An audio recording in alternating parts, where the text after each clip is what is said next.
فأما من خاف مقام ربه ونهى النفس عن الهوى فإن الجنة هي المأوى আল্লাহ রাব্বুল আলামিন বলেন, যদি কোন বান্দা আল্লাহ রাব্বুল আলামিনের বিচারের কাঠগড়ায় দাঁড়াইতে হবে, আল্লাহর সামনে দাঁড়াইতে হবে, এই ভয়ে নফসের প্রতারণা থেকে, নফসের ধোঁকা থেকে, গুনাহের কাছ থেকে যদি কোনো বান্দা ফিরে আসে, ফাইন্নাল জান্নাতা হিয়াল মাওয়া, আমার ওই বান্দার জন্য মাওয়া নামক জান্নাত অপেক্ষা করতেছে।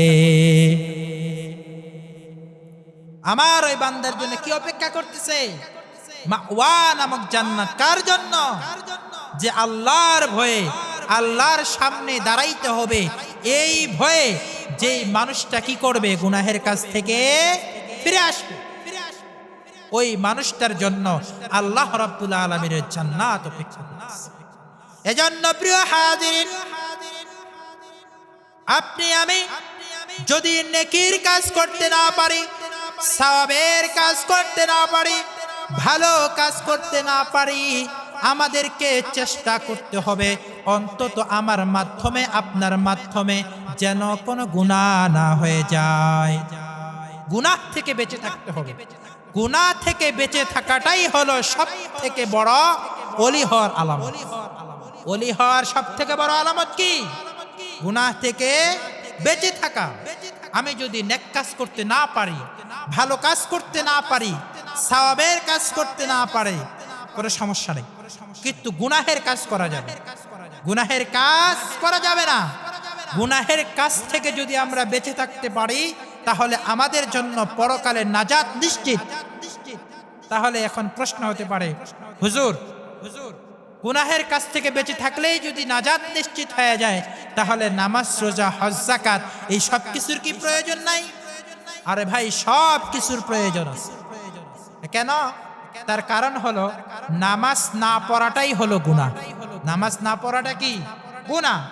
থেকে বাঁচতে চান তাহলে আপনাকে নামাজ পড়তে হবে। রোজা না রাখাটাই হলো গুনাহ। যদি আপনি গুনাহ থেকে বাঁচতে চান তাহলে আপনাকে রোজা রাখতে হবে। মিথ্যা বলা হলো গুনাহ। যদি আপনি গুনাহ থেকে বাঁচতে চান তাহলে মিথ্যা ছাড়তে হবে। হজ ফরজ হয়ে থাকলে হজ আদায় করা হলো, হজ ফরজ হয়ে থাকলে হজ আদায় না করা হলো গুনাহ। যদি আপনি গুনাহের থেকে বাঁচতে চান তাহলে আপনাকে হজ আদায় করতে হবে। যাকাত প্রদান না করাটা হলো গুনাহ। যদি আপনার উপরে যাকাত ওয়াজিব হয়ে থাকে, তাহলে যাকাত ফরজ হয়ে থাকে, তাহলে যাকাত আদায় করতে হবে। আর না যদি আদায় করেন তাহলে আপনি গুনাহগার হয়ে যাবেন। এজন্য কি করতে হবে? সর্বপ্রকারের গুনাহের কাছ থেকে আমাদেরকে বিরত থাকতে হবে। যতটুক নেক কাজ করতে পারি আলহামদুলিল্লাহ, সর্বপ্রকারের ফরজ বিধানগুলো পালন করতে হবে আর গুনাহের কাছ থেকে বিরত থাকতে হবে। আল্লাহ রাব্বুল আলামিন আমাদের সবাইকে সর্বপ্রকারের গুনাহের কাছ থেকে বিরত থাকার তৌফিক দান করুক। সকলে বলি আমিন। ওয়া আখিরু দাওয়ানা আনিল হামদুলিল্লাহি রাব্বিল আলামিন। বাদশাহ হারুনুর রশিদ তার রাজ্যের সমস্ত উলামায়ে কেরামদেরকে তার রাজ দরবারে মেহমানদারি করার জন্য দাওয়াত দিলেন। সবাইকে মেহমানদারি করাবেন, সবাইকে দাওয়াত দিলেন। পুরো রাজ্যের মধ্যে যতগুলো আলেম আছে, যতগুলো মুফতি সাহেব আছে, সমস্ত মুফতি সাহেবদেরকে বাদশাহ হারুনুর রশিদ দাওয়াত দিলেন। অমুক দিন অমুক সময় আমার রাজ দরবারে আপনারা সকলেই আসবেন, সবার জন্য মেহমানদারির ব্যবস্থা আছে। সব মুফতি সাহেবরা চলে আসলেন। রাজ দরবারে আসার পরে সবাইকে মেহমানদারি করানো হলো। ভরপুর খাবার খাওয়ানোর পরে শাহীভাবে মেহমানদারি করানোর পরে সমস্ত মুফতি সাহেবদেরকে একটা সেমিনারের মধ্যে ডাকা হলো। বাদশাহ হারুনুর রশিদ তার সিংহাসনের মধ্যে বসে সমস্ত মুফতি সাহেবদেরকে বললেন, ও মুফতি সাহেবেরা, আপনারা কি জানেন আজকে কেন আমি আপনাদেরকে মেহমানদারের ব্যবস্থা করেছি, কেন আমি আপনাদেরকে ডেকেছি? সমস্ত মুফতি সাহেবরা বলে না, আমরা তো জানি না আপনি কেন আমাদেরকে ডেকেছেন। বাদশা বলে, আমি একটা ফতোয়া জিজ্ঞেস করার জন্য, একটা মাসালা জিজ্ঞেস করার জন্য আপনাদেরকে ডেকেছি। আপনারা সমস্ত মুফতি সাহেবরা মিলে আজকে আমার ফতোয়ার জবাব দিয়ে যাবেন। মুফতি সাহেবরা বললেন, ঠিক আছে, বলেন আপনার মাসালা কি, প্রশ্ন কি? মহামান্য বাদশাহ হারুনুর রশিদ বলে, আপনারা আজকে ফতোয়া দিবেন আমি বাদশাহ হারুনুর রশিদ জান্নাতি নাকি জাহান্নামী।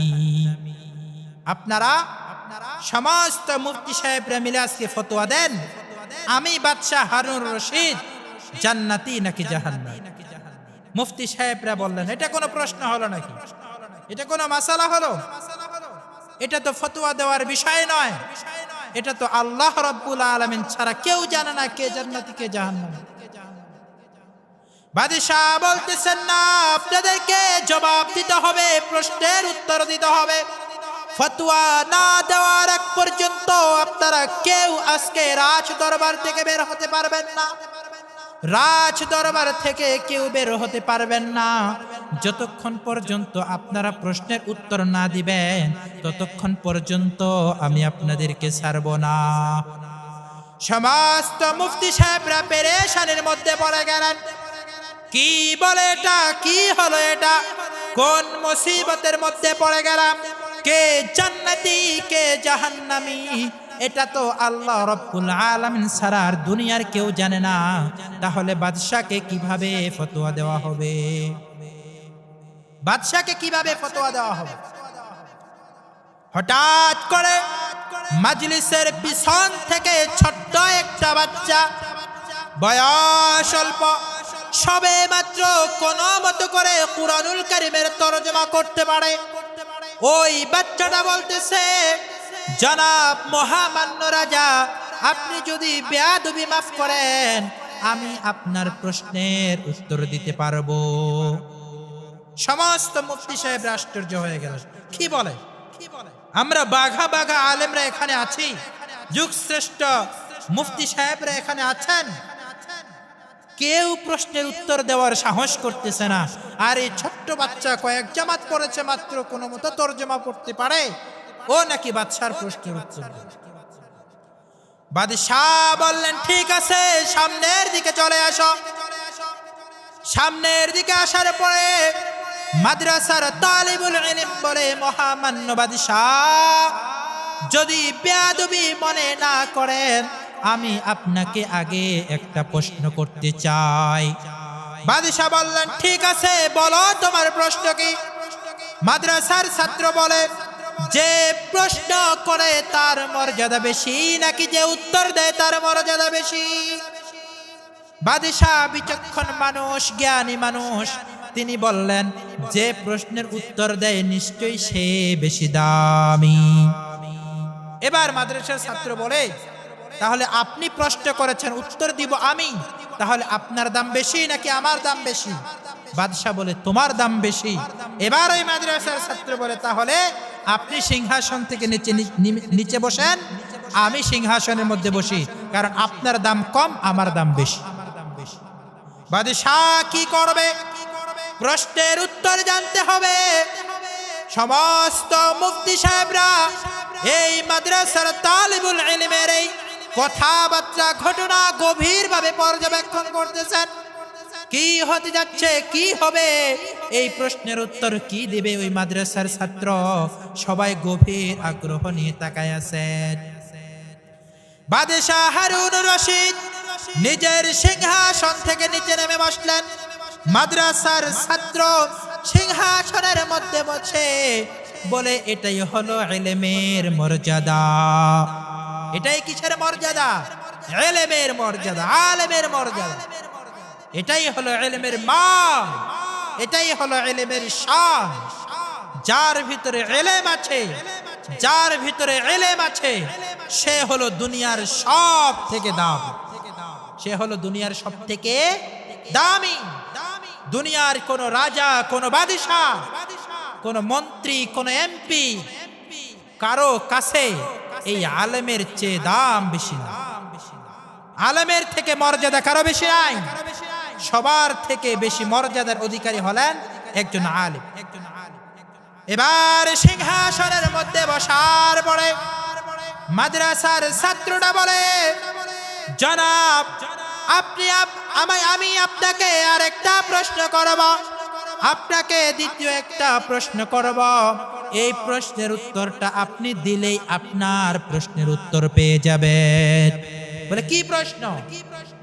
প্রশ্ন হলো, আপনার জীবনে আপনি প্রাপ্তবয়স্ক হওয়ার পর থেকে নিয়ে আজ পর্যন্ত আপনার জিন্দেগিতে এরকম কি কোনো সময় অতিবাহিত হয়েছে, এরকম কি কোনোবার হয়েছে যে গুনাহের কাজ করতে চাইছিলেন, সময় ছিল, সুযোগ ছিল, সব কিছু থাকার পরেও আল্লাহ রাব্বুল আলামিনের ভয়ে আপনি সেই গুনার কাজটা করেন নাই?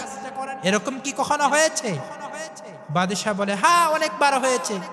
গুনাহের সুযোগ ছিল, মনটা চাইলে গুনাহটা করতে পারতাম, সুযোগ ছিল, সময় ছিল, সব ছিল, কিন্তু আল্লাহর ভয়ে আমি গুনাহের কাজটা করি নাই।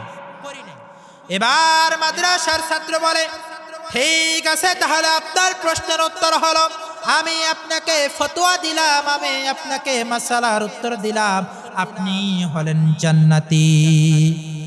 সমস্ত মুফতি সাহেব আশ্চর্য হয়ে গেল। কি বলে? মন চাইছে গুনাহের কাজ করতে, সময় ছিল, সুযোগ ছিল, আল্লাহর ভয়ে গুনাহের কাজটা করে নাই, তার মানে সে জান্নাতি হয়ে গেল কিভাবে? সমস্ত মুফতি সাহেবরা মাদ্রাসার ওই ছাত্রটাকে প্রশ্ন করলেন, তুমি কিভাবে উত্তর দিলা, তোমার দলিল কি? মাদ্রাসার তালবে আলেম বলে, মুফতি সাহেবরা, আমি যে উত্তর দিয়েছি, যে ফতোয়া দিয়েছি, এই ফতোয়াটা আমি দেই নাই, বরং এই ফতোয়াটা আল্লাহ রাব্বুল আলামিন দিয়েছেন। এটা আমার পক্ষ থেকে, আমার ফতোয়া না, এই ফতোয়াটা আল্লাহ রাব্বুল আলামিন কুরআনুল কারীমের মধ্যে দিয়ে দিয়েছেন। কিভাবে? ফাআম্মা মান খাফা মাকামা রাব্বিহি ওয়া নাহান নাফসা আনিল হাওয়া ফাইন্নাল জান্নাতা হিয়াল মাওয়া।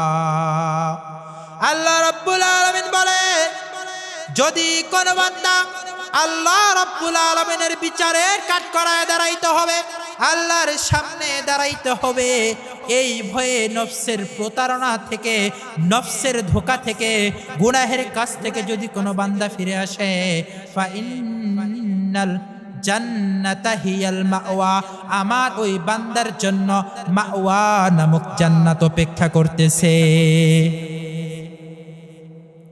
আমার ওই বান্দার জন্য কি অপেক্ষা করতেছে? মাওয়া নামক জান্নাত। কার জন্য? যে আল্লাহর ভয়ে আল্লাহর সামনে দাঁড়াইতে হবে, এই ভয়ে যে মানুষটা কি করবে, গুনাহের কাছ থেকে ফিরে আসবে, ওই মানুষটার জন্য আল্লাহ রাব্বুল আলামিনের জান্নাত অপেক্ষা করতেছে। এজন্য প্রিয় হাজিরিন, আপনি আমি যদি নেকির কাজ করতে না পারি, সওয়াবের কাজ করতে না পারি, ভালো কাজ করতে না পারি, আমাদেরকে চেষ্টা করতে হবে অন্তত আমার মাধ্যমে, আপনার মাধ্যমে যেন কোনো গুনাহ না হয়ে যায়। গুনাহ থেকে বেঁচে থাকতে হবে। গুনাহ থেকে বেঁচে থাকাটাই হলো সব থেকে বড় ওলি হওয়ার আলামত। ওলি হওয়ার সব থেকে বড় আলামত কি? গুনাহ থেকে বেঁচে থাকা। আমি যদি নেক কাজ করতে না পারি, ভালো কাজ করতে না পারি, সওয়াবের কাজ করতে না পারি, কোনো সমস্যা নেই, কিন্তু গুনাহের কাজ করা যাবে। গুনাহের কাজ করা যাবে না। গুনাহের কাজ থেকে যদি আমরা বেঁচে থাকতে পারি, তাহলে আমাদের জন্য পরকালে নাজাত নিশ্চিত। তাহলে এখন প্রশ্ন হতে পারে, হুজুর, গুনাহের কাছ থেকে বেঁচে থাকলেই যদি নাজাত নিশ্চিত হয়ে যায়, তাহলে নামাজ, রোজা, হজ, যাকাত এই সব কিছুর কি প্রয়োজন নাই? আরে ভাই, সব কিছুর প্রয়োজন আছে। কেন? তার কারণ হলো নামাজ না পড়াটাই হলো গুনাহ।